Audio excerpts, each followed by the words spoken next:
ကောင်မလေးတယောက်ကကတင်ပေါ်ကကောင်လေးကိုပေါ်ကနေရွှေရောင်ကြီးခွန်တွေကိုဇာကနာနဲ့တစ်ချက်ချင်းစီအရှင်လက်ဆွဲခွာနေတာပါကောင်လေးကတော့နာလုံးလို့အော်ဟစ်နေပေမဲ့ကောင်မလေးကတော့ပတ်စံတွေကိုကြည့်ပြီးပြုံးပြီးနေလေရဲ့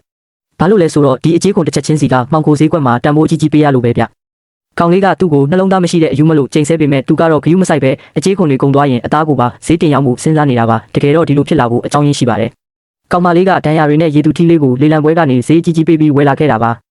ပြီးတော့အဖိုးတန်ဆေးဘက်ဝင်အပင်တွေကျွေးပြီးနှစ်တရာမှာတစ်ခေါက်တောင်မြင်ရခဲ့တဲ့ရွှေရောင်ရည်သူထီးအဖြစ်တောင်းလဲသွားအောင်ပြုစုပေးခဲ့ပါတယ်အားလုံးကသူ့ကိုကန်ကောင်းတယ်လို့ချီးကျူးခဲ့ကြပြီးဒီရည်သူထီးနဲ့စာချုပ်ချုပ်ရင်အသက်100လောက်ကိုရှိမယ်လို့ထင်ခဲ့ကြတာပေါ့ဒါပေမဲ့စာချုပ်ချုပ်မဲ့ညမတိုင်ခင်လေးမှာပဲဒီရည်သူထီးကသူ့ညီမလေးစီသွားပြီးအချစ်စစ်ကိုတွေ့သွားပြီးတဲ့လ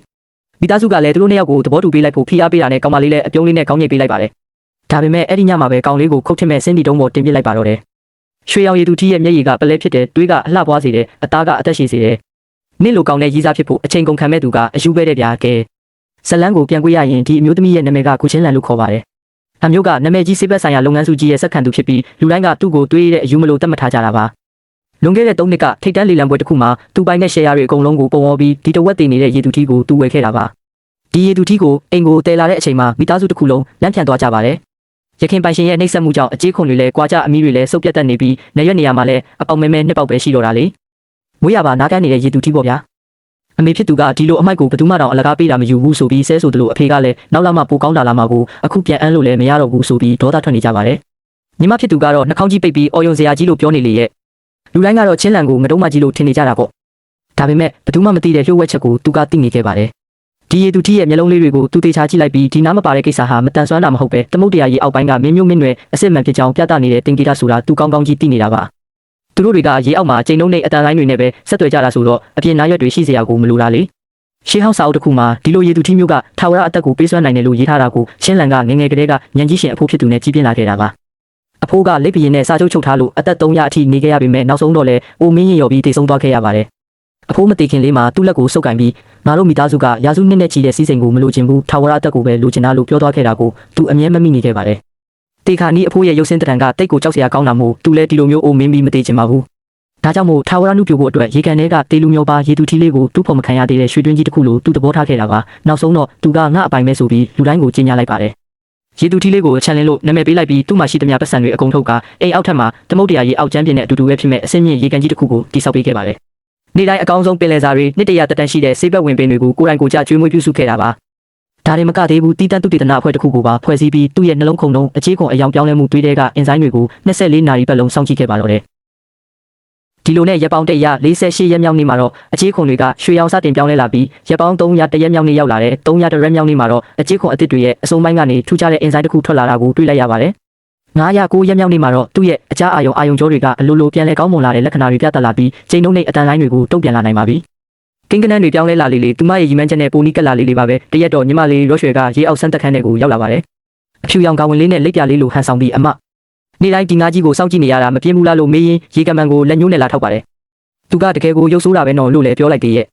့ဒီအချိန်မှာချင်းလန်ကကွန်ပျူတာဖန်သားပြင်ကနေရေသူထီးလေးရဲ့စိတ်ခံစားမှုပြမြင်းကွေးကိုကြည့်လိုက်တော့ရော့ရွှေကိုမုန်းတီးတဲ့လက္ခဏာတစ်ခုချက်ချင်းတက်လာတာကိုတွေ့လိုက်ရပါတယ်စိတ်ဝင်စားစရာပဲနားမကြပေမဲ့လည်းသူများရဲ့မကောင်းတဲ့စိတ်ကိုခံစားသိရှိနိုင်တာပဲလို့ချင်းလန်ကတွေးလိုက်ပါတယ်အဲ့ဒီနောက်ပိုင်းချင်းလန်ဟာကုမ္ပဏီအလုပ်တွေအကုန်လုံးကိုဘေးဖယ်ထားပြီးရေသူထီးတွေရဲ့စိတ်ပညာနဲ့ပတ်သက်တဲ့စာအုပ်တွေကိုပဲအချိန်ပြည့်ဖတ်နေပါတော့တယ်ချင်းလန်တယောက်ရေသူထီးလေးကိုယူသွတ်နေပြီလို့လူတိုင်းကထင်နေကြတာပေါ့ဒါပေမဲ့တနေ့လာပြညမှာတော့ဘာအရေးရောင်မှမပြပဲထူးခြားတဲ့အပြောင်းလဲကြီးတစ်ခုဖြစ်လာပါတော့တယ်အချက်ပေးတန်တွေကျဲလောင်စွာထွက်ပေါ်လာပြီးစောင့်ကြည့်ရေးကင်မရာထဲမှာတော့ရေကန်တစ်ခုလုံးရွှေရောင်လင်းနှန်းတွေဖုံးလွှမ်းသွားပါတယ်ရေတွေကလည်းယူသွတ်စွာဝဲကတော့လို့လက်ပတ်နေပြီးရေသူထီးချန်လင်ကဝဲကတော့ရဲ့အလယ်မှာနာကျင်စွာနဲ့အော်ဟစ်နေပါတယ်အဲ့ဒီအတန်ကအတန်ဖန်းဆက်ကတဆင့်ကြားရတာတောင်တန်မဏိကိုလေစင်နာမောင်းတိုက်သွားတယ်လို့ပါပဲသူ့ရဲ့အကြီးခွန်တွေကတစ်ချက်ချင်းစီကွာကျလာပြီးတွေးတွေကရေတွေကိုအနီအောင်ပြောင်းသွားစေပါတယ်ဒါပေမဲ့အကြီးခွန်အစ်စ်တွေကမျက်စိနဲ့မြင်နိုင်လောက်အောင်မြန်မြန်ဆန်ဆန်ပြန်ပေါက်လာပြီးတကူလုံးကိုဖုံးလွှမ်းသွားပါတယ်အကြီးခွန်တိုင်းကရွှေစစ်စစ်လိုတောက်ပနေတာပါမကြခင်မှာပဲအသွင်ပြောင်းတာပြီးဆုံးသွားပါတယ်ချန်လင်ရဲ့ငွေရောင်စပင်တွေကရေတကွန်လိုလှပနေပြီးမျက်လုံးတွေကလည်းရွှေရောင်တွေတောက်ပနေပါတယ်သူ့ရဲ့ရွှေရောင်မီးကြီးကိုဖျက်လိုက်တဲ့အချိန်မှာတော့ချန်တစ်ခုလုံးလင်းထိန်သွားပါတော့တယ်အန်ဟောစရာအကောင်းဆုံးကတော့သူ့ရဲ့အကြအာယုံတွေပြန်ကောင်းလာပြီးရေသူမီးကနေလူချီတော့ဖြစ်ပါပြောင်းလဲနိုင်သွားတာပါပဲအတွင်ပြောင်းပြီးချင်းချန်လင်လုတ်ခဲ့တဲ့ပထမဆုံးຢာကတော့ချင်းလန်ကိုပြေးဖက်လိုက်တာပါပဲပင်လယ်ရေရက်နဲ့လေးနဲ့ချင်းလန်ရဲ့လက်ပင်ကိုမိထားရင်ပေါ့အဲ့ဒီအချိန်မှာချင်းလန်ရဲ့နှလုံးခုန်တန်တွေမမှန်တော့ပါဘူးတကယ်တော့ရေသူထီးရဲ့လက်သေးခုန်တွေစပင်တွေကလည်းအလှပအတွက်အရန်ကိုအသုံးဝင်တာပါသူ့ရဲ့အမီးကိုဖျက်ပြီးစားပစ်လိုက်ရမလားလို့ချင်းလန်ကခဏနောက်တွေးလိုက်မိပါတယ်ရွှေရောင်ရေသူထီးလေးပေါ်လာပြီဆိုတဲ့သတင်းကလေစင်နာမောင်းလိုနေရာအနှံ့ပြန့်နှံ့သွားပါတော့တယ် ဂုံပြူစကားတွေစုံစမ်းမေးမြန်းမှုတွေကလည်းနေတိုင်းလိုရောက်လာပါတယ်လူတိုင်းကချင်းလန်ကိုကန်ကောင်းတဲ့ဒဏ္ဍာရီတဲကရွှေရောင်ရည်သူထီးကိုရလိုက်တယ်ဆိုပြီးပြောကြတာပေါ့အဖေဖြစ်သူကလည်းစာအုပ်ကြီးကိုကင်ပြီးဒီမှာကြည့်စမ်း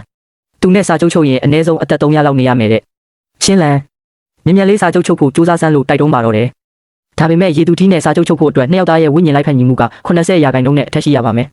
သူတို့နှစ်ယောက်ရဲ့စမ်းသက်ချက်ရလက်ကတော့60%မှာကတ်နေတာမှုအရန်ကိုအခြေအနေဆိုးနေပါတယ်လူတိုင်းကတော့သူတို့နှစ်ယောက်တန်ရောစင်ဖြစ်ဖို့အချိန်လိုသေးတယ်လို့ထင်နေကြတာပါမိဘတွေကလည်းချန်လင်ကိုတမက်လောင်းလို့သဘောထားပြီးမြင်တာနဲ့ကိုပြုံးပြနေကြပါပြီဒါပေမဲ့ဘယ်သူမှတတိမထားမိတဲ့အရာတစ်ခုရှိနေပါတယ်အဲ့ဒါကတော့ဂီတပညာကိုသင်ယူနေတဲ့ညီမလေးရောရွှေပါချန်လင်အသွင်ပြောင်းတဲ့ညကလေးကသူ့ရဲ့အကြည့်တွေကချန်လင်စီကနေမခွာတော့ပါဘူးပါဇက်ကိုအုပ်ပြီးအရန်လာတာပဲလို့ပြောခဲ့သေးတာလေအဲ့ဒီနောက်ပိုင်းမှာတော့အပြောင်းလဲတွေကတိတ်တဆိတ်ဖြစ်ပေါ်လာပါတယ်အမြဲတမ်းချင်းလန်ရဲ့ဘေးမှာပဲနေတက်တဲ့ချန်လင်တယောက်ရောရွှေနဲ့မကြာခဏဆုံလာပါတယ်ဥယျာဉ်တဲကရေကူးကန်ဘေးမှာရောရွှေရဲ့တာယာတဲ့တချင်းတန်တွေကိုမကြာခဏကြားလာရပါတယ်ရောရွှေကရေသူတီးတွေရဲ့ရှေးဟောင်းတချင်းတွေကိုတမင်တကာလေ့ကျင့်နေတာပါအဲ့ဒီတချင်းတွေကချင်းလန်ရဲ့စာကြည့်ကန်တဲ့ကစာအုပ်တွေထဲကနေသူတိတ်တဆိတ်ကူးယူသွားခဲ့တာပေါ့ပြန်ကောင်းလာတဲ့ချန်လင်တယောက်ဒီတချင်းတွေကိုကြားတိုင်းငေးမောနေတတ်ပြီးမျက်လုံးတွေကလည်းချင်းလန်မမြင်ဘူးတဲ့နူးညံ့မှုတွေအပြည့်ဖြစ်နေပါတယ်တရက်တော့ရောရွှေကချန်လင်ကိုဒီလိုပြောနေတာကိုချင်းလန်ကြားလိုက်ရပါတယ်ညီမလေးကငငယ်ကလေးကအိမ်မက်တစ်ခုအမျက်မှတ်တယ်အမောင်ထဲမှာတောက်ပနေတဲ့ရွှေရောင်ငါးကြီးတစ်ကောင်ကိုမြင်ဘူးတယ်သူ့ကိုကြည့်ပြီးအယံဝမ်းနေခဲ့ရတယ်သူ့ကိုကဲတင်ချင်ခဲ့တာအခုအကိုကိုမြင်လိုက်ရတော့မှညီမလေးသဘောပေါက်သွားပြီအဲ့ဒါအကိုပဲဖြစ်ရမယ်ကျမတို့ကအရင်ဘဝကတည်းကရေဆက်ပါလာတာဖြစ်မယ်တော့တဲ့ဒီစကားကိုကြားတော့ချန်လင်တယောက်မျက်နှာတွေမြည်ရဲသွားပါတော့တယ်နောက်ပိုင်းမှာတော့မိသားစုအခမ်းပွဲကြီးတစ်ခုလုပ်ခဲ့ပါတယ်အဲ့ဒီပွဲမှာလူတွေရမ်းများတော့ချန်လင်တယောက်စိတ်မသက်မသာဖြစ်ပြီးရွှေရောင်မီးကြီးကိုကျမ်းပြင်ပေါ်တဖုံဖုံခောက်နေတော့တာပေါ့အဲ့ဒီအချိန်မှာပဲညီမလေးရောရွှေကတယောလေးကိုယူပြီးတာရတဲ့တန်စင်လေးတစ်ခုကိုဝင်တိခတ်လိုက်ပါတယ်အန်အောစရာကောင်းတာကအဲ့ဒီတန်စင်လေးကချန်လင်ရဲ့စိတ်ကိုချက်ချင်းငြိမ်ချသွားစေတာပါပဲပြီးတော့ရောရွှေကလူတွေအများကြီးရှိမှချင်းလန်ကိုမျက်နှာငယ်လေးနဲ့ကြည့်ပြီးညီမလေးကအမရဲ့နေရာကိုဝင်လို့တလို့များဖြစ်သွားလာရင်ချန်လင်နေရာခက်နေတာကိုမကြည့်ရလို့ပါတယ်လေအဲ့ဒီနောက်မှာတော့ချန်လင်ကချင်းလန်ကိုရုတ်တရက်လာပြောပါတယ်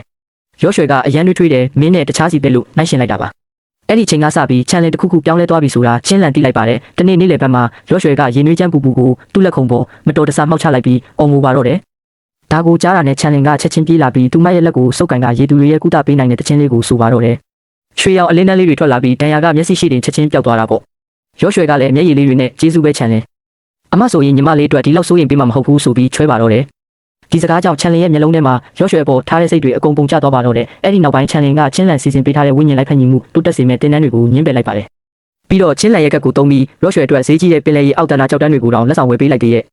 ့လာရောက်အောက်မှာလည်းရောရွှေအတွက်ရေသူထီးတွေရဲ့အချစ်တချင်းကိုတီးဆူပြနေပါတော့တယ်တရက်တော့ချင်းလန်အလုပ်ကနေစောစောပြန်ရောက်လာတော့ဥယျာဉ်ထဲမှာသူတို့နှစ်ယောက်စကားပြောနေတာကိုကြားလိုက်ရပါတယ်ရောရွှေကချန်လင်အမကအကိုပေါ်အရန်ကောင်းတာပဲနော်တကယ်လို့အကိုသာအမနဲ့စာချုပ်လိုက်ရင်ညီမလေးအကိုကိုအရင်လိုမတွေ့ရတော့ဘူးပေါ့နော်ဆိုပြီးအတန်လေးတုံတုံကြီးနဲ့ငိုပါတော့တယ်ချန်လင်ကလည်းပြက်ပြက်တသားပဲငါကသူ့ကိုကျေးဇူးရှင်တယောက်အနေနဲ့ပဲသဘောထားတာပါငါဝိညာဉ်ကိုထိတွေ့နိုင်တာမင်းတယောက်တည်းပါရောရွှေလို့ပြန်ဖြေလိုက်ပါတယ်အပြင်မှာတော့ချင်းလန်ကိုကဲ့ရဲ့လှောင်ပြောင်းနေကြပြီလေစက္ကန့်သူဖြစ်ပြီးငွေရှိပေမဲ့အချစ်စစ်ကိုမဝယ်နိုင်ဘူးသူ့ရဲ့ရေသူထီးကိုညီမဖြစ်သူကလူယူသွားပြီဆိုပြီးတော့ပေါ့ဒါပေမဲ့ချင်းလန်ကဂယုမဆိုင်ပဲချန်လင်ရဲ့ခန္ဓာကိုယ်အသွင်ပြောင်းတာတည်ငြိမ်စေဖို့ရှာရခတ်တဲ့ငကားသွင်းတဲ့ပင်နဲ့ဆေးဖော်ပြီးသွားတိုက်ပါတယ်ဒါပေမဲ့ချန်လင်ကမျက်မှောင်ကြီးကျုံပြီးချင်းလန်ကိုရိုင်းရိုင်းဆိုင်ဆိုင်တွန်းထုတ်လိုက်ပါတယ်မင်းရဲ့ဆေးတွေကအမြဲတမ်းခါတက်တက်ကြီးငါမကြိုက်ဘူးတဲ့အဲ့ဒီချိန်မှာပဲရောရွှေကသူကိုယ်တိုင်လှုပ်ထားတဲ့မုံလေးတွေကင်ပြီးဝင်လာပါတယ်ချန်လင်ဆေးတောက်ရတာပင်ပန်းသွားပြီမလားအချိုလေးစားလိုက်ပါဦးအမမစူပါနဲ့နော်ညီမလေးကချန်လင်ကိုတနာလို့ပါတယ်ဗျာဒါကိုမြင်တော့ချန်လင်ကလူတွေအများကြီးရှိမှာပဲရောရွှေစီကူးသွားပြီးသူ့ရဲ့အချစ်စစ်ကိုတွေ့ပြီလို့ကြေညာလိုက်ပါတော့တယ်ရောရွှေရဲ့တချင်းတန်ကဘယ်ဆေးထက်မဆိုငါ့ကိုပို့ပြီးတက်တာစေတယ်ငါသူနဲ့ပဲစာချုပ်မဲ့တဲ့ပြီးတော့ချင်းလန်ကိုလှည့်ကြည့်ပြီးငါတို့ရေသူမျိုးနွယ်ကအချစ်စစ်ကိုပဲတန်ဖိုးထားတယ်မင်းကအစကတည်းကအကျိုးအမြတ်အတွက်ပဲငါ့ကိုချင်းကပ်ခဲ့တာမင်းကငါနှလုံးသားကိုရဖို့မထိုက်တန်ဘူးစာချုပ်ဖို့ဆိုပိုတော့မထိုက်တန်သေးတယ်လို့အပြစ်တင်ပါတော့တယ်ပြောရင်းဆိုရင်းနဲ့သူ့လက်ကောက်ဝတ်ကိုမြောက်ပြလိုက်ပါတယ်အဲ့ဒီမှာစာချုပ်ဖို့ဝိညာဉ်လိုက်ဖက်ညီမှုရလက်တွေပေါ်လာပါတယ်တေချာကြည့်စမ်းငါနဲ့မင်းရဲ့လိုက်ဖက်ညီမှုက60%ပဲရှိတယ်ဒါပေမဲ့ငါနဲ့ရောရွှေကတော့100%အပြည့်ပဲငါတို့ကမှဖူးစာရှင်အစ်စ်တွေလို့အော်ပြောလိုက်ပါတယ်ပြီးတော့ဆက်ပြောသေးတယ်ဗျအခုရောရွှေကအရန်နေမကောင်းဖြစ်နေတ